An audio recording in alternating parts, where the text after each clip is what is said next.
Sa mga katik vloggers, mga subscribers, bago tsaka luma, mga supporters, mga dumaan, dumalaw at bumisita sa channel, lahat ng mga viewers, secret viewers at silent viewers, magandang araw.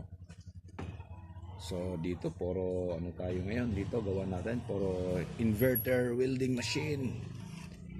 Ito yung isa ginagawa natin, tapos ito naman yung isa.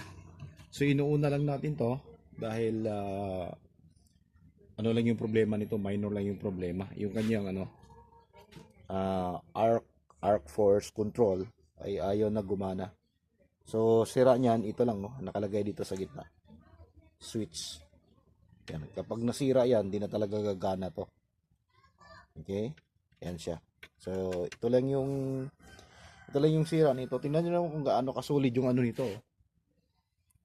Yung circuit nito. So 200 ampere lang to. So gagawa din tayo ng isang video. Iko-compare natin tong Yamada saka itong tawag ito Power Plus. Ayan siya.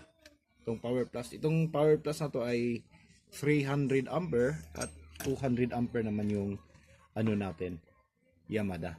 Okay, so hanggang dito lang muna tayo. So maraming salamat. God bless at bye bye.